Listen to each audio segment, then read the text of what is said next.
The dirt is cold against your cheek, you don't dare to breathe.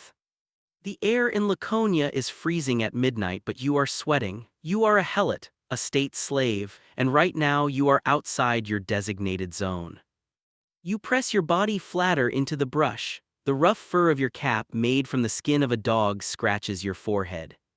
It is a mark of shame designed to strip you of dignity, but right now it is the only thing keeping your head warm. You have no spear, you have no shield, you are legally forbidden from defending your own life. Movement to your left. It isn't a foreign invader, it isn't a Persian immortal or an Athenian hoplite, it is a boy. A Spartan teenager barely 18 years old. He moves with a silence that is unnatural. He is armed with a dagger and he is hunting you. This is the Krypteia, the secret police. Your heart hammers against your ribs, a drumbeat that feels loud enough to give you away. If he finds you, there will be no arrest. There will be no trial. The state has already declared war on you simply for existing. The blade will descend and you will be erased from history before sunrise. And the most terrifying part, you haven't stolen anything, you haven't rebelled. You are being hunted because earlier today you worked a little too hard, you showed a spark of intelligence in your eyes, you looked too strong. In this nightmare, competence is a death sentence. You think you know the story of Sparta, you think of the 300 standing against an empire, but the real horror wasn't on the battlefield, it was right here at home. Stop me if you've heard this one before. A small band of sculpted warriors stands against a tidal wave of tyranny, fighting to protect the concept of freedom itself. We've all seen the slow-motion action sequences, we've all heard the speeches. Hollywood, and specifically the movie 300, sold us a vision of Sparta as the ultimate defenders of liberty. It looks great on an IMAX screen, but historically, it is a grotesque inversion of the truth. Here is the cold reality your history teacher might have skipped over. Sparta wasn't the defender of freedom. Sparta was the only state in the ancient Greek world that operated as a fully militarized prison camp. When King Leonidas led his men to the hot gates, they weren't fighting to ensure the world remained free from Persian chains. They were fighting to preserve their own specific right to own human beings. Let's look at the numbers because they are terrifying. Historians estimate that for every single Spartan citizen, every one of those peerless warriors, there were 7 to 10 helots. 7 to 10 people who had been conquered, stripped of their rights, and forced to work the land at the tip of a spear. Think about the psychological weight of that ratio. You are outnumbered 10 to 1 in your own home.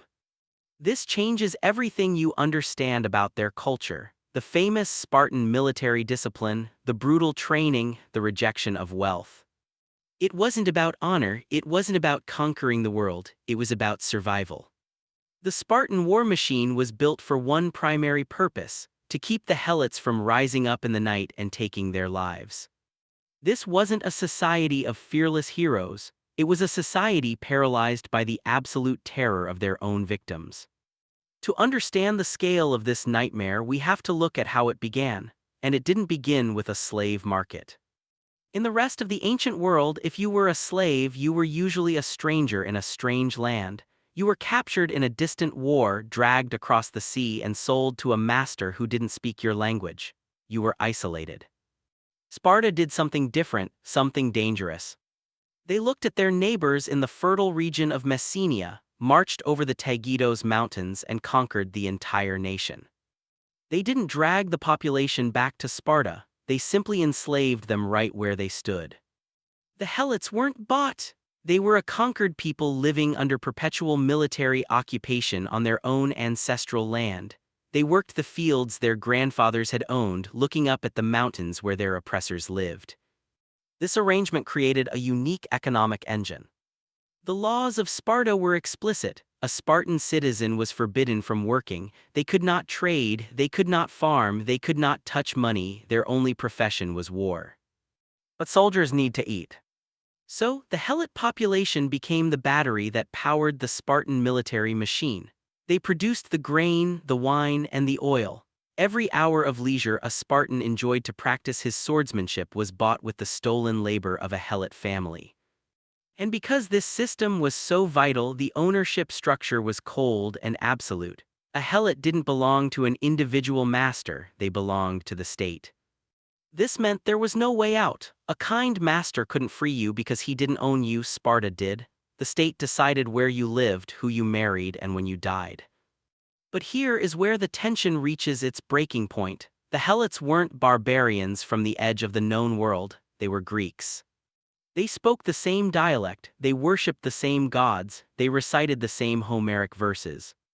Every time a Spartan looked at a Helot, he didn't see a stranger. He saw a mirror image of himself, one who remembered exactly what it felt like to be free. And that made them infinitely more dangerous than any Persian army. Control in Sparta was not maintained solely through the spear. It was engineered through a sophisticated system of psychological dismantling. The state understood that to enslave a population that outnumbered them 10 to 1, they had to do more than break their bodies, they had to break their identity. It began with visual branding. The Helots were legally mandated to wear a specific uniform designed to strip them of human dignity. They were forced to wear caps made of dog skin, the kine, and wrap themselves in rough animal hides. This was not a matter of fashion or utility, it was a calculated aesthetic choice. By forcing the Helots to dress like animals, the Spartans made it psychologically easier to treat them as such. But the degradation went deeper than clothing, it was woven into the social calendar. Plutarch records a specific, chilling statute regarding physical discipline. Every Helot was subjected to a mandatory ritual of physical punishment once per year. Crucially, this was administered regardless of behavior. A Helot could be the most productive, obedient, and docile worker in Laconia, yet they would still endure the beating. The violence was not corrective, it was ritualistic. It served as an annual reminder that their physical safety was a privilege, not a right, and that their bodies belonged entirely to the state. To ensure the Helots remained socially paralyzed, the Spartans utilized weaponized humiliation. In the mess halls, Spartans would force Helots to consume dangerous amounts of unmixed wine until they reached a state of severe intoxication. Once the Helots had lost control of their motor functions and speech, they were forced to perform grotesque, stumbling dances. This spectacle served a dual purpose. For the Helot, it was a destruction of self-respect. For the Spartan youth watching from the tables, it was an object lesson. The elders would point to the debased, stumbling slaves and tell their sons, "This is what you must never become." The Helots' shame was the raw material used to build the Spartans' pride. In the ancient world, there was a force more powerful than law: religion. For a Greek, the act of murder carried a heavy price. It created miasma, a form of spiritual pollution. If you murdered a man, you were stained, you risked bringing the wrath of the gods down upon your family and your city. This presented a significant problem for the Spartan state. They needed to terrorize the Helots to keep them in line, but they couldn't risk spiritual contamination. So they invented a loophole, a bureaucratic maneuver so cold it defies belief. Every year when the 5 ephors, the highest magistrates in Sparta, took office, their very first official act was to formally declare war on the Helot population. This wasn't a battle cry, it was a legal fiction. By declaring the Helots enemies of the state, the ephors changed the nature of the violence. When a Spartan killed a Helot, it was no longer murder, it was an act of war, it was religiously clean. With the spiritual red tape removed, the state unleashed its most terrifying instrument, the Krypteia. This was the final graduation test for the elite Spartan youth. The most promising young men were sent out into the countryside, armed with nothing but a dagger and basic rations.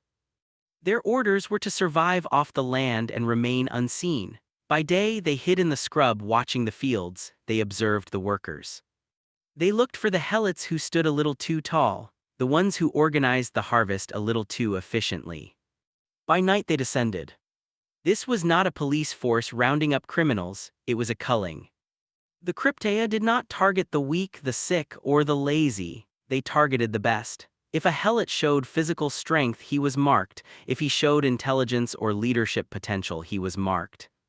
The purpose of the Krypteia was to decapitate the Helot society before a rebellion could even form. It was a war against human potential, designed to ensure that the only people left to serve Sparta were those too broken or too fearful to fight back. Imagine you are one of the rare ones. You are a helot, but you were called to serve on the front lines during the chaos of the Peloponnesian War. You didn't just carry baggage, you fought, you risked your life for the very state that enslaves you. And now, the war is pausing. The Spartan magistrates make an unprecedented announcement. They declare that any helot who feels they showed the most merit and bravery in battle should come forward. The promise is simple: freedom.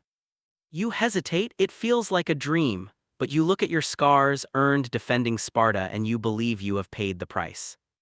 You step forward, you are not alone. 2,000 of your brothers step forward with you, the bravest, the strongest, the most spirited men of your generation. The Spartans smile, they crown you with garlands of flowers. It is a celebration. You are paraded from temple to temple, offering thanks to the gods for your liberation. For the first time in your life, you walk with your head high. You believe the nightmare is finally over. You are wrong. The sun sets on the celebration, the temples go quiet, and then the history books go blank. The historian Thucydides, writing about this event, leaves us with one of the most chilling sentences in antiquity. The Spartans did away with them, and no one ever knew how each of them perished. 2,000 men, gone in a single window of time. There are no graves, there are no records of execution. They simply vanish into the silence of the Spartan night.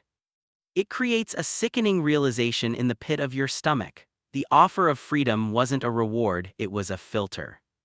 The Spartans used the concept of hope as a weaponized lure. They needed to identify the men who had enough self-worth to claim they deserved freedom, because those were the men dangerous enough to lead a revolt.